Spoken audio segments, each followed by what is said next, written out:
Catholic Answers Live Super Show. It's the show before the show. We do it on Tuesdays and Thursdays. My guest for this hour, the camera just changed, I was going to say, is this stack of Joe Heschmeyer books, because I got nobody else here with me. This stack of books is my guest. How are you, stack of books? Great.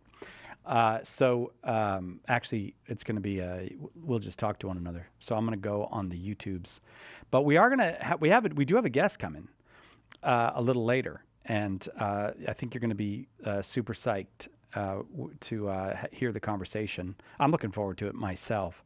But right now, I'm just looking for, when it pops up here, I'm going to look on the YouTubes, and then I'm going to have a conversation with whoever wants to talk on YouTubes, and then we'll visit. Is it there? No, I'll refresh my page, Darren. You don't have to come in. Oh, if Darren comes in and helps me, that will make me. I found it, Darren. I found it. All right, let's see who's on there. Michael Morvan. I believe the Super Show has tech issues. No, it's guest issues. Our guest is coming in later.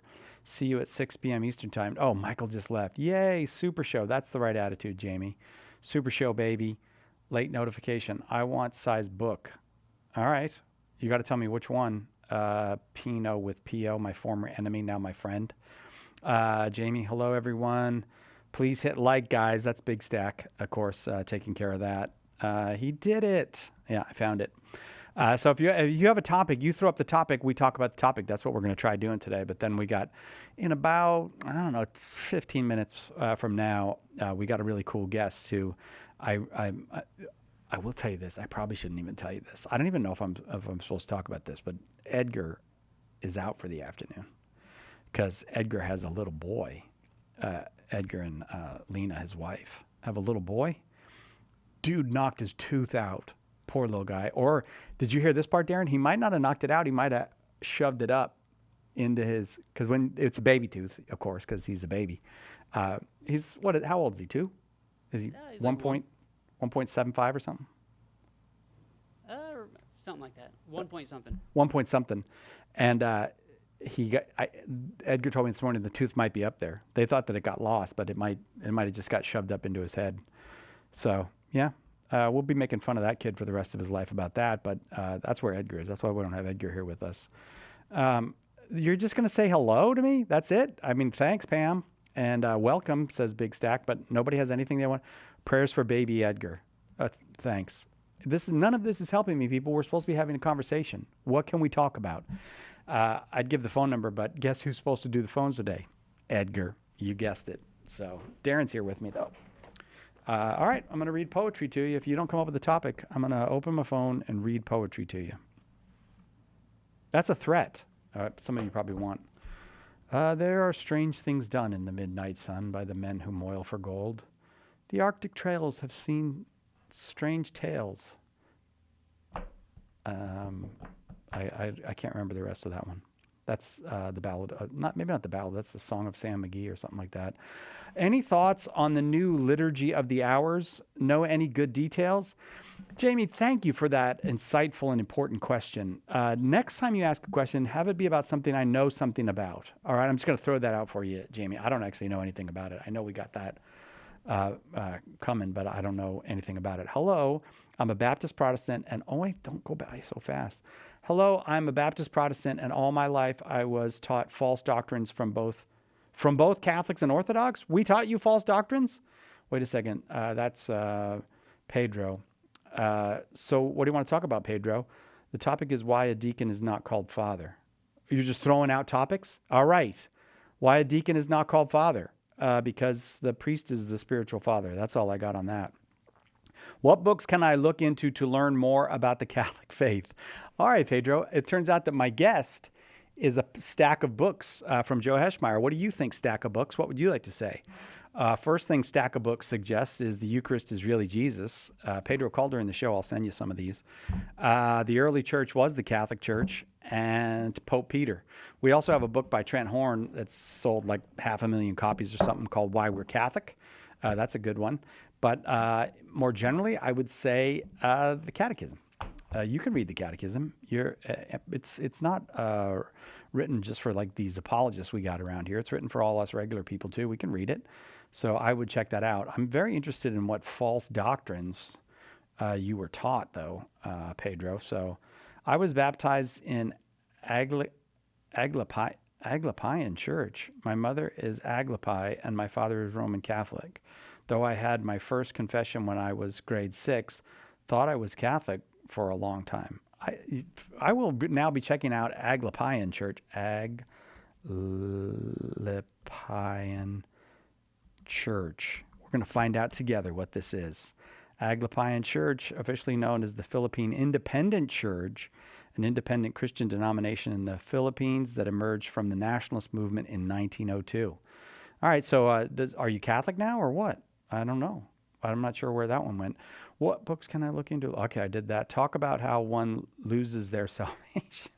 That's easy. That's the easiest one. I could do that one.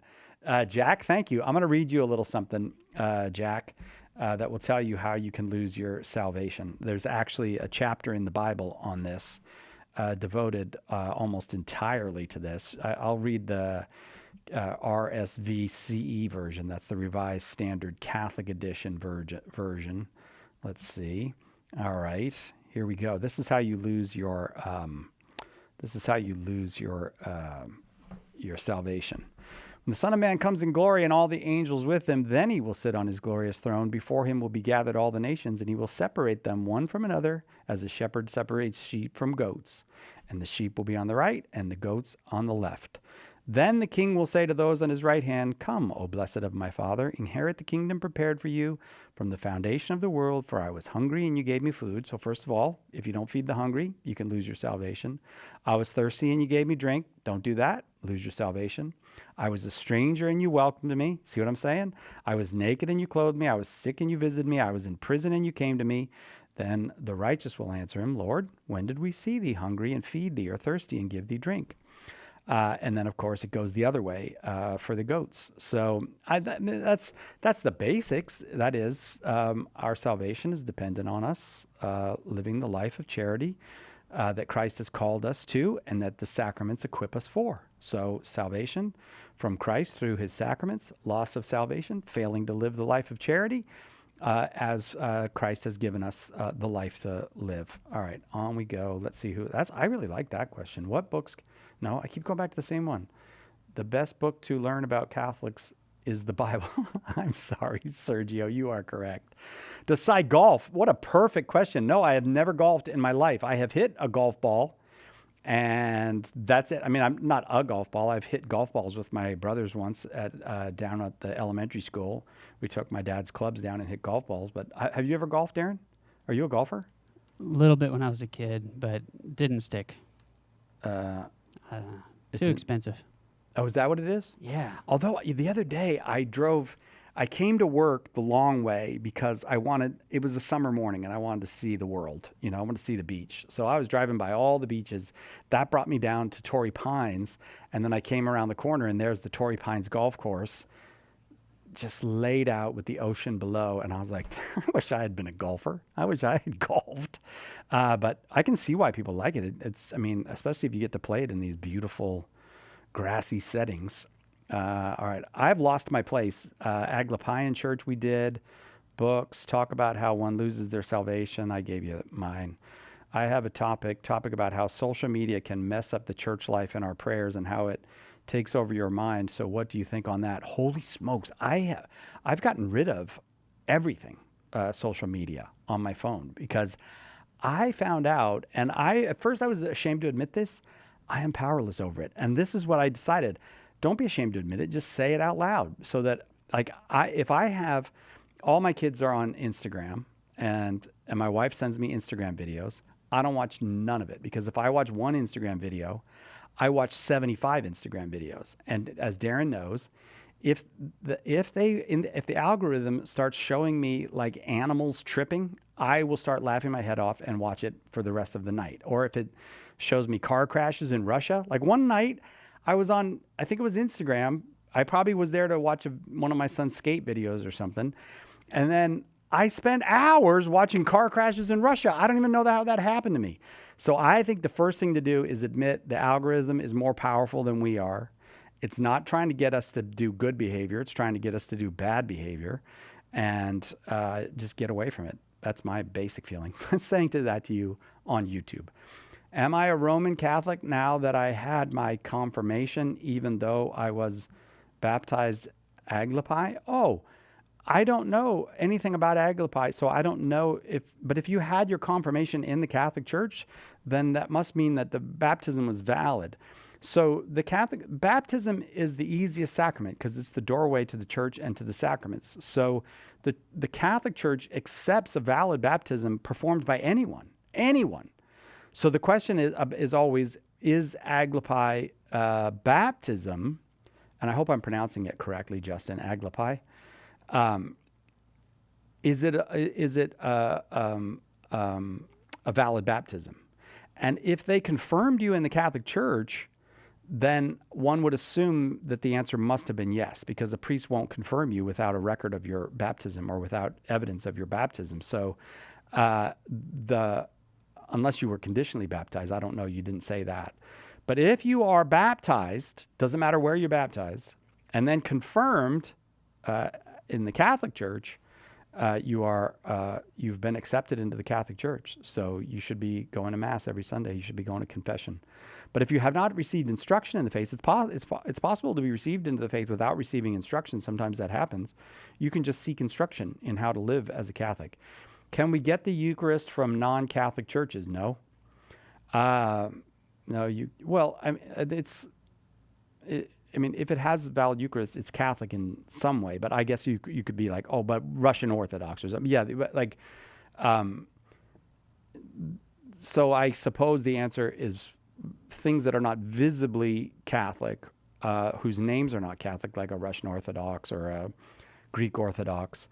They in many cases, the Orthodox churches have, in most cases, I think, have valid sacraments. So you could, as long as you do so in a way that comports with the law of the church, and I won't go over that.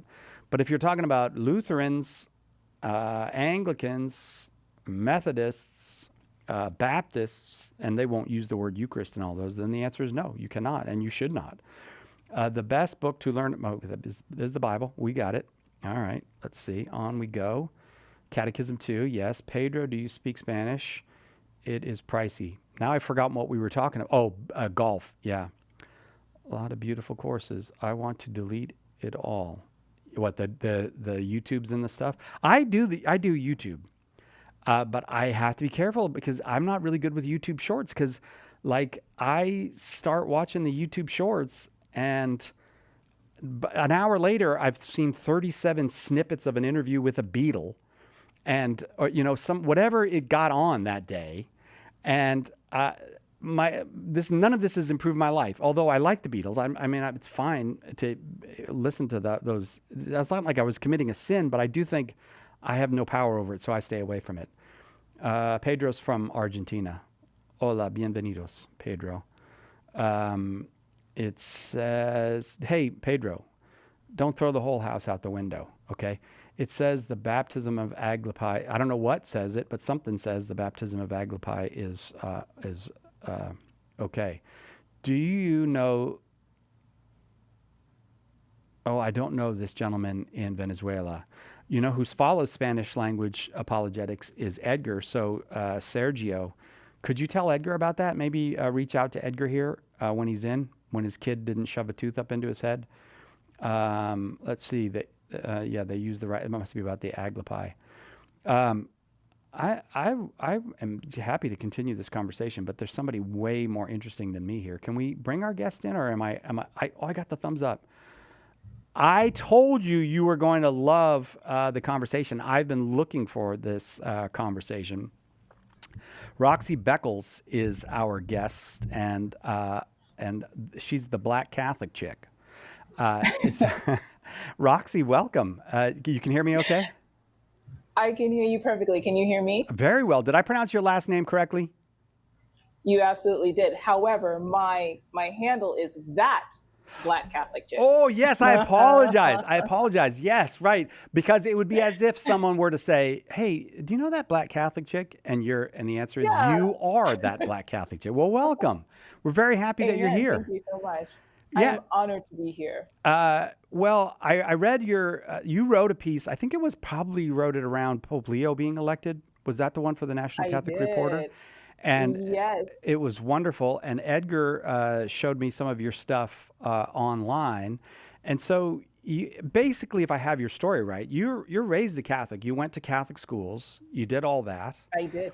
Yes. You had a period away from the Catholic faith, which is something like 20 years, which you must have left the Catholic Church when you were like 8. And then you're a revert to the Catholic faith. And not only did you revert to the Catholic faith, but you decided, I don't know if you decided even, it seems almost like you were guided in, or you slid into this, I'm going to share this with other people. Do I have the basics of your story correct?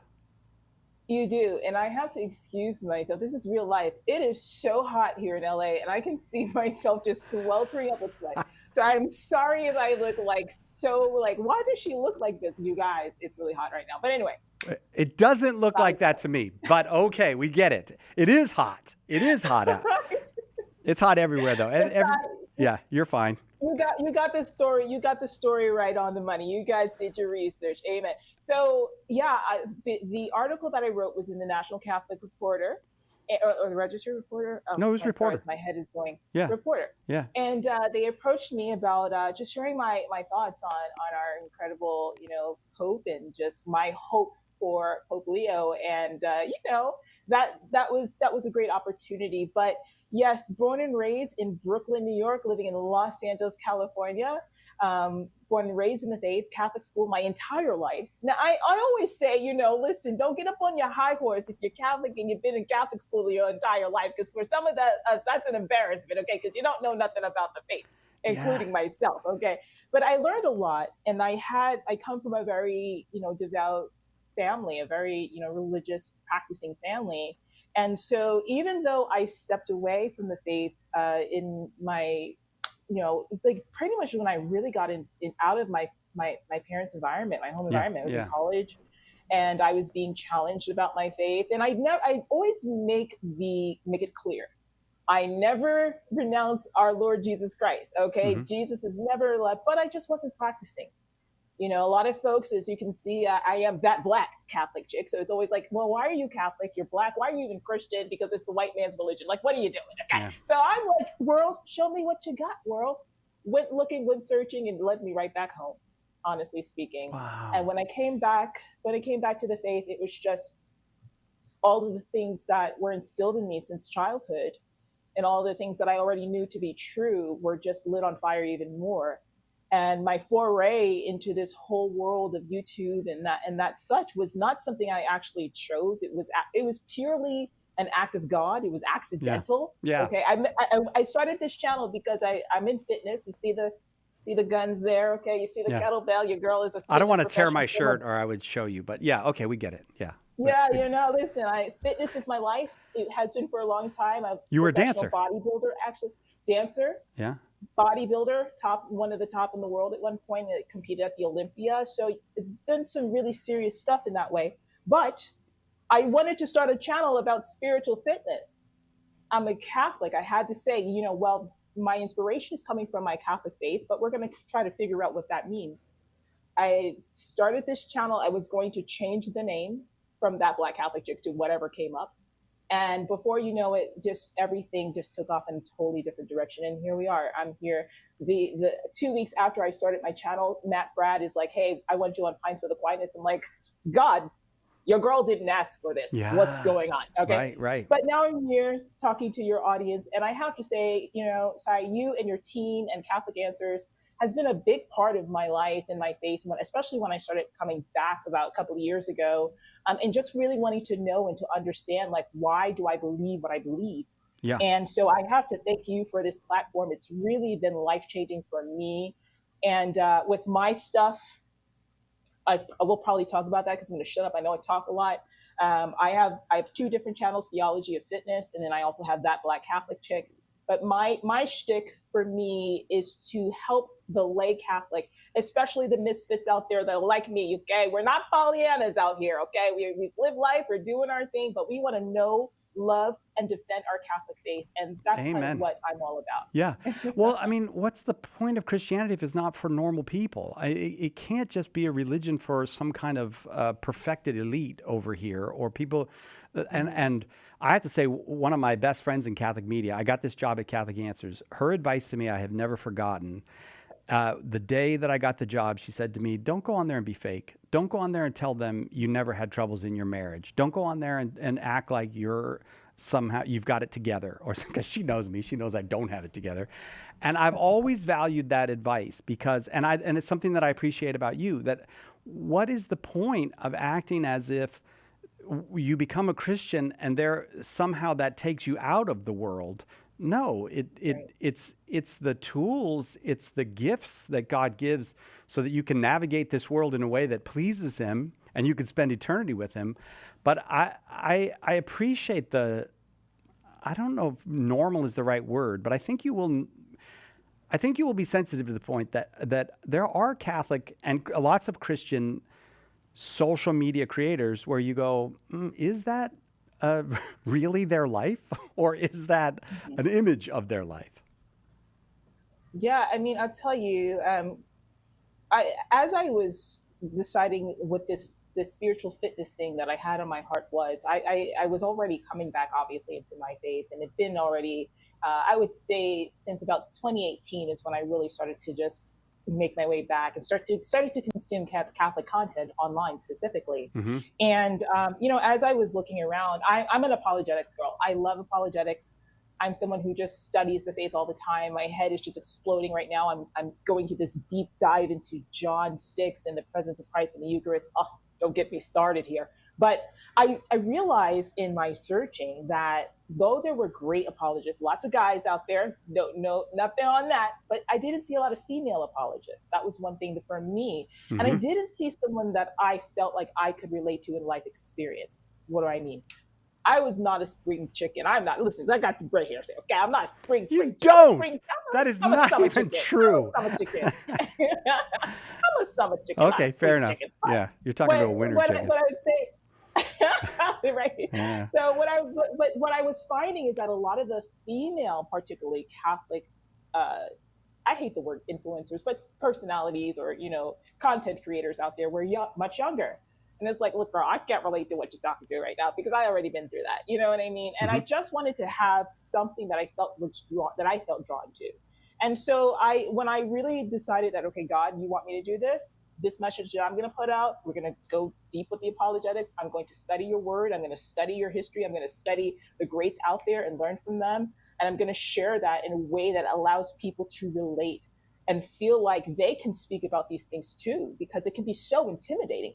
But if you hear it in your language you can understand, you see it coming from someone who's like, yeah, you know what, she gets me. Yeah, I think that helps. That fills the space out a little. Well, we have to be able to imagine ourselves within the church. Like if I look at the church and I can't see myself there, I won't go there. I won't become a part of that. So you make it possible. I do want to spend some time with you though, talking about the Black Catholic experience, because people are like, well, why would you be Catholic if you're Black? But I mean, of course, there's millions and millions and millions of Black Catholics. Black Catholics in the United States go back very, very far in the church's history. But as a percentage of the U.S. Catholic Church, not big. As a percentage of the U.S. Black Catholic population, not big. So your Venn diagram is it's a small overlap.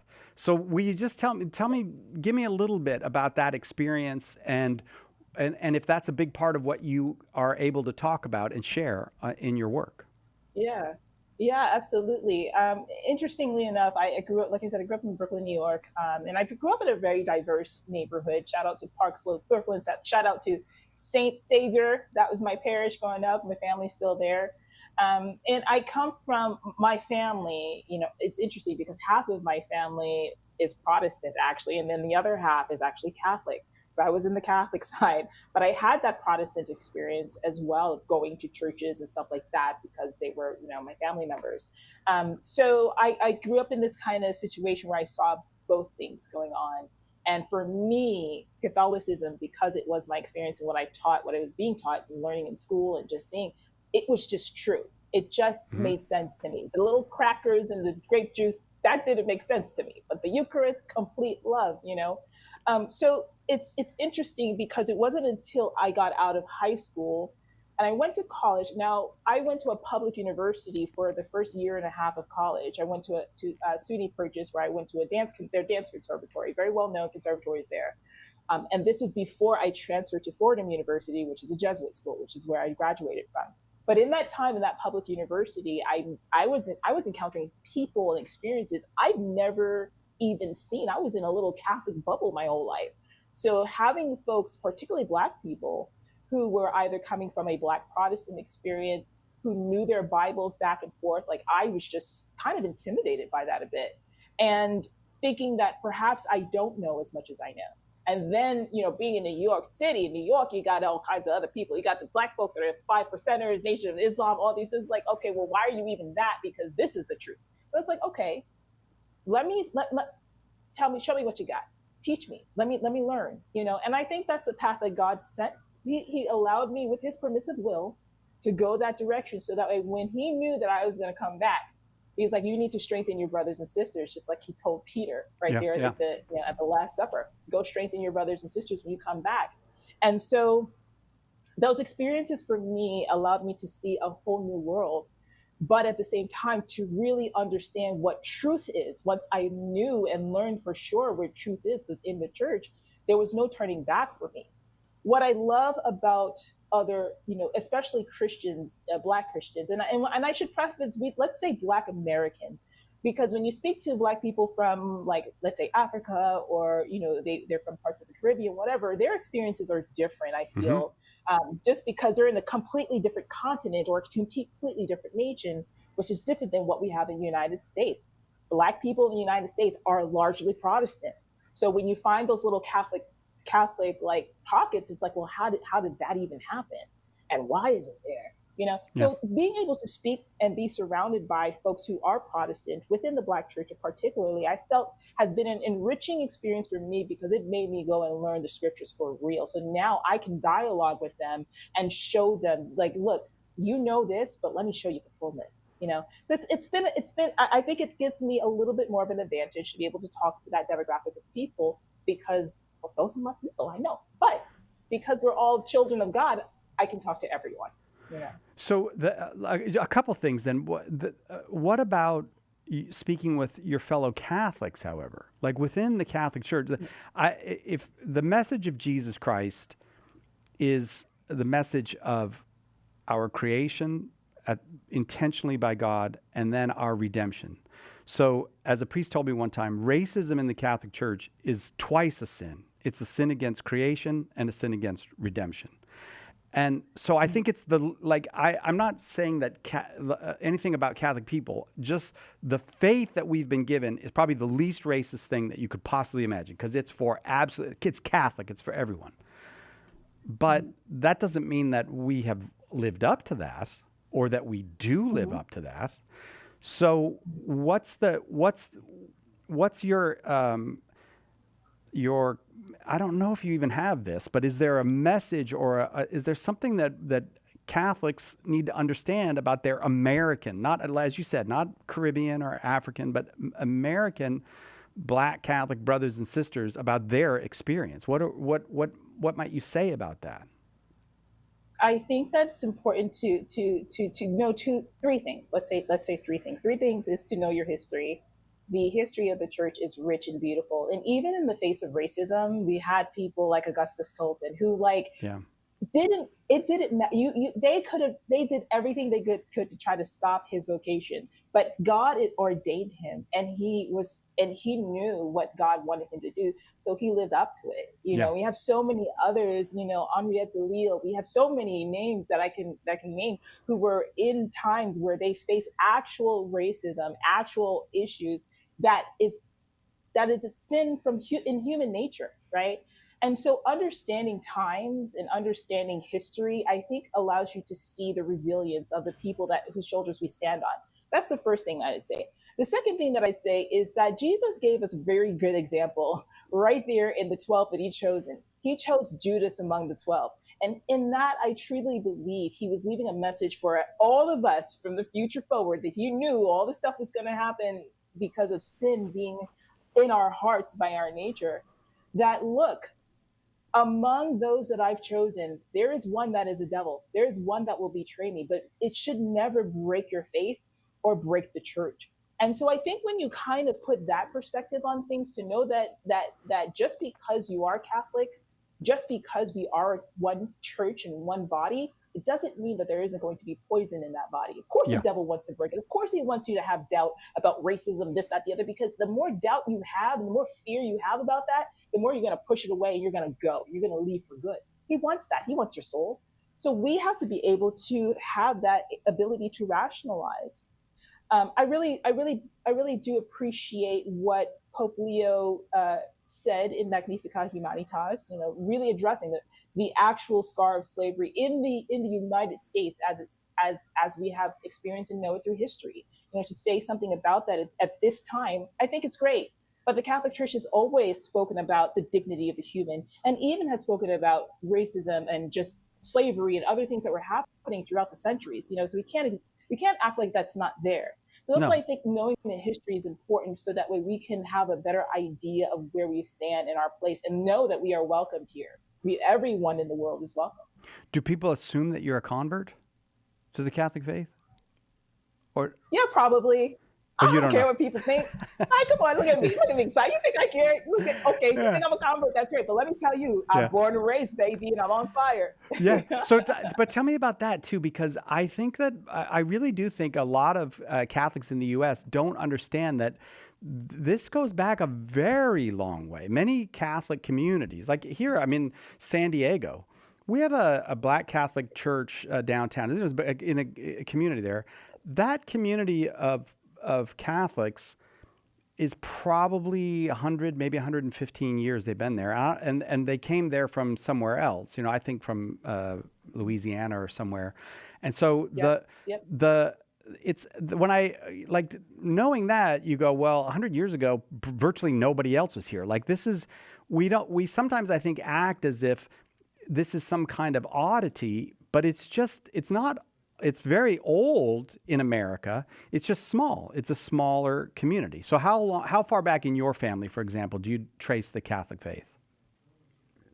Oh, it's back generations, because of the fact that, I mean, what you've hit on a really important point, that a lot of the Catholic faith among Black people, a lot of it is rooted in Louisiana, or going down into the American South, because the territories that were owned by the French and, you know, influences by the Spanish. So it's like, that's where a lot of the hub of Black Catholicism started. And then as you had the Great Migration happening in the 1930s and stuff like that, of Black people moving outwards from the South into the North, into the middle of the country, into the West, they're bringing their cultures with them. So, I mean, it goes back generations here, you know, for me, just like many Black people who happen to be Catholic that are born and raised into the faith. And I think that, you know, with Pope Leo, listen, y'all, I don't know. Other Black Catholics that are watching this video, whether you're watching it live or if you're watching it in the replay, when Pope Leo came out, I was like, he got some Black in him. I knew. I was like, that's a Black man right there. I knew. Well, you have like, Black Dar or something. Well, how? Yeah. You just look at him and you see. I call it Black acknowledgement. Yes, okay. All right. Yes, so you can see. Yeah. I'm not kidding. And he does though, from his family's roots in Louisiana. I think it's the same. Yes, he does. Is that what it is? Yeah. So his family, his roots are from Louisiana. Yes. Yeah. Yes. So when they announced American Pope, and I was like, who? What? So I was like, oh, I see it. Mm-hmm. I knew it. And then you read about him and found out that his own family history, he does have that heritage in him. Yes, he does. He does have that heritage, and that's a beautiful thing, you know. And I think that it's such a moment for the United States. I really think for us, this moment to have an American Pope and someone who carries with him this rich history of the faith in the United States, which I wish that would be highlighted a lot more and spoken about, because it gives a light for all people. Because I think that particularly in the idea of the just America and our thing with religion. Like Christianity is a big thing in this country, and it has been for many years. But like we've always heard it from more of the Protestant experience, and kind of never really dealt with the Catholic experience. In fact, there was a lot of bigotry against Catholics all these years in the United States. But now we have this moment where we have this great conversion happening right here in this country. In Los Angeles alone, we had 8,596 new converts come into the church this past Easter. It's exploding in Yeah. ways that are just incredible.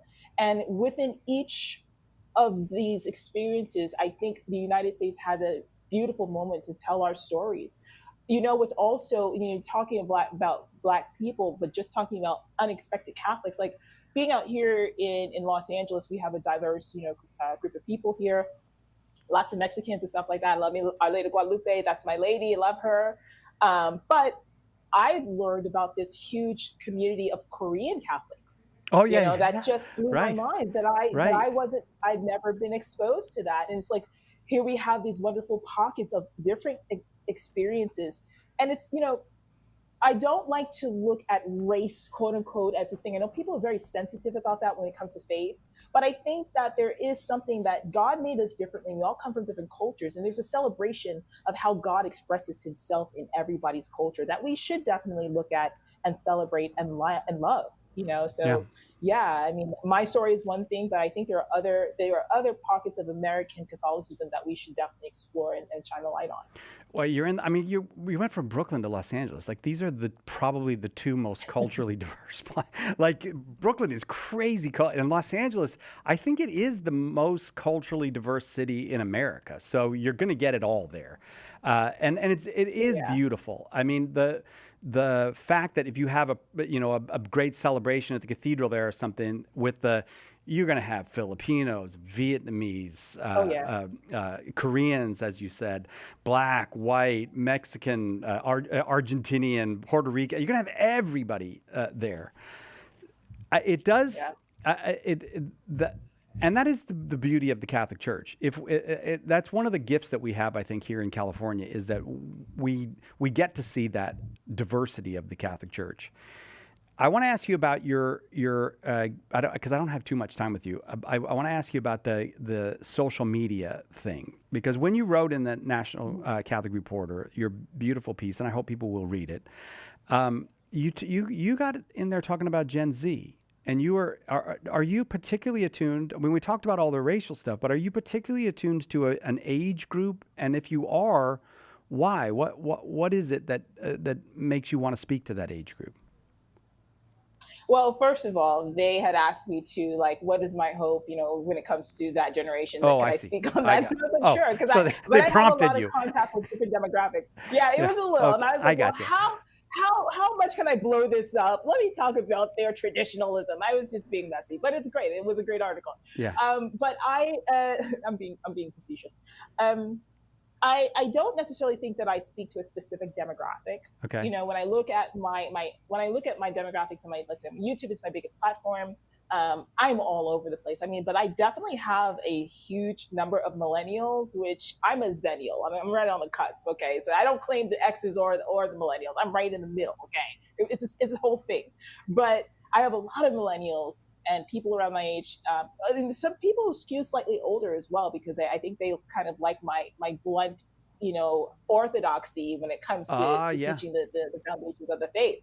Right. So I think that's, if I say that I could relate to anyone, it would be more of the millennial crowd, sometimes a little bit older. And I mean, in my daily life, I was at one point one of the leaders of our young adults group over at Good Shepherd here in Beverly Hills, California.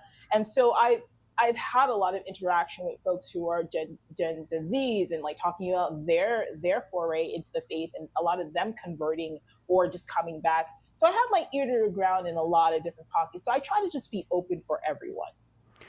One thing I do notice about you, though, is it doesn't seem to me, and you could correct me if I'm wrong about this, it doesn't seem to me that you're a controversialist in the sense of arguing with other Catholics for one thing, which I think is actually a problem in Catholic social media. Why is that? Why have you chosen the tone that you've chosen?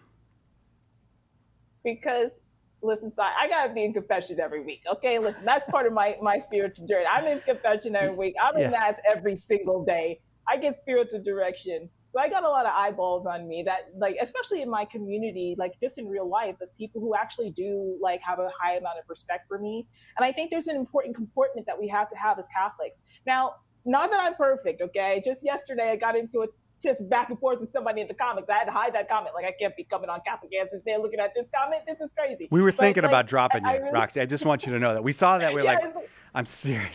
Can we have this lady on? No, no, I'm lying. We she's didn't a see that. firecracker. We didn't know. We didn't see it. Go ahead. No, no, but I think that when you get to a point of like when you're discussing something and it starts going off the rails, it's kind of like why entertain that? I actually went to confession today. I was talking to my priest about that, and it's like one of the things I think I'll share with everyone, because you don't necessarily want to share things that you have in confession, but this I think is important. Social media is here to rile you up, folks. Okay, that's the algorithm loves controversy. People argue online because it's controversial and it gets them views. I'm not in this for views or vainglory and stuff like that. I truly have something I want to share, and therefore the opposite of anger is gentleness, right? The opposite of pride is humility. And if you're someone who's going to evangelize the faith, you've got to stay, number one, close to the sacraments. You have to be in confession all the time, and you should be getting spiritual direction. And if you're doing that, it's going to automatically make your heart comported to Christ in a way that just, I don't need to argue with you. Now, my concupiscence and my personality, I always have to tamp down, because when you say something, I want to go at you, and I'm not perfect. I might say something that, like, look, and then I have to go back and correct myself. But I really think that we have an opportunity right now to change lives. Gentleness, love, and charity is what Christ said that we have. That is what we should be sharing to each other. And finally, St. Paul gives it to us right there. If you're going to evangelize, do it with reverence and gentleness. And if you're not doing that, you're not following the word of God. You whatever this reversion was, it was a deep reversion for you. That comes through, Roxy, just speaking with you, that this is not an intellectual conversion alone, which I do worry about that sometimes. The person who's intellectually convinced and so comes online with all the guns blazing intellectually, but it's obvious from the way you speak that's not what happened to you. Something else happened to you. Yeah, I can't explain it. Only it's God's grace, Praise God. and me making a choice that when God said to drop everything and pick up your cross and follow him, knowing that I did have a lot to lose in coming out and being so on fire in my faith. I wasn't, when I came onto the scene in Catholic YouTube, I had already been established in the fitness world. I'd already been established in bodybuilding. Like, people could look my name up and find everything on me. So there was a huge risk involved in me being so open and coming out as a Catholic, in the way that I have. And once I just decided, look, I was praying that God would just sit in this space with me and to use my business and my voice to reach his people. That's literally how this all began. I kept praying, look, Lord, I just tell me what you want, and it's all yours. And he was like, oh, baby, strap in, because You got to be careful what you say to Jesus. You got to be really careful what you say to him. Yeah. Yeah. Listen, I've been in this passenger seat holding on for dear life since he sat in it, but I'm so thankful, so. Yeah. So if you have people have their different fields, they're like, Jimmy Akin here, he's going to be the guy that talks about UFOs, and, Joe's going to be the guy that talks about whatever Joe talks about. I don't usually listen, but for you, what would be your topic area? What would be the thing where you go, I love it when we do this on the show, or when I get to talk about this? I have a couple of things there. I'll name just three, okay? Because I'm passionate about them right now. Like I said, it's been presence of Jesus Christ in that Eucharist that is so important. And I have been digging into Scott. I call it the Trinity of Trent. Scott Hahn, okay, Brent Petrie, and John Bergsma. I have just been That, deep in their work. yeah, Oh, that's pretty good. it's been incredible. Yeah. Yeah, yeah. So the presence of Christ in the Eucharist, um, anything about Mary. I'm enrolled in the Brown Scapular. Mama's just everything. She's just Lucy. I can't stop having her around me. So Hmm. anything about Mary, I just love. And then the third one is more obscure and specialty. You got Jimmy Akin, his UFOs, which I really like because I love the UFO thing. Okay, but I'm the fitness girl. Okay, and Yeah. for me, coming from the world that I did, that could be filled with vanity, that could be filled with lust, that could be filled with envy, and so many things that, and just actually, it's very Gnostic because we don't think about the spiritual life when we talk about fitness in our bodies. We only think about the body. So for me, it's placing Christ in the midst of one's fitness journey and truly understanding fitness from the idea of Christian anthropology, that you are created in the image and likeness of God, you are a son or daughter of God, and that your body is a temple for the Holy Spirit within you. So now, if those are true, how do you now approach taking care of your body in a way that helps you to grow in virtue and helps you to lead others to faith through you taking care of the temple that he's given you? So that's like kind of my like nuanced specialty in there. And I have a platform called Theology of Fitness that I'm developing that folks can check out, where they can kind of dig into that with me. I feel like I've had this time with you, and I have barely begun to ask you the things I would like to ask you. I hope that you'd be willing to do this again with us. It really is Absolutely. inspiring.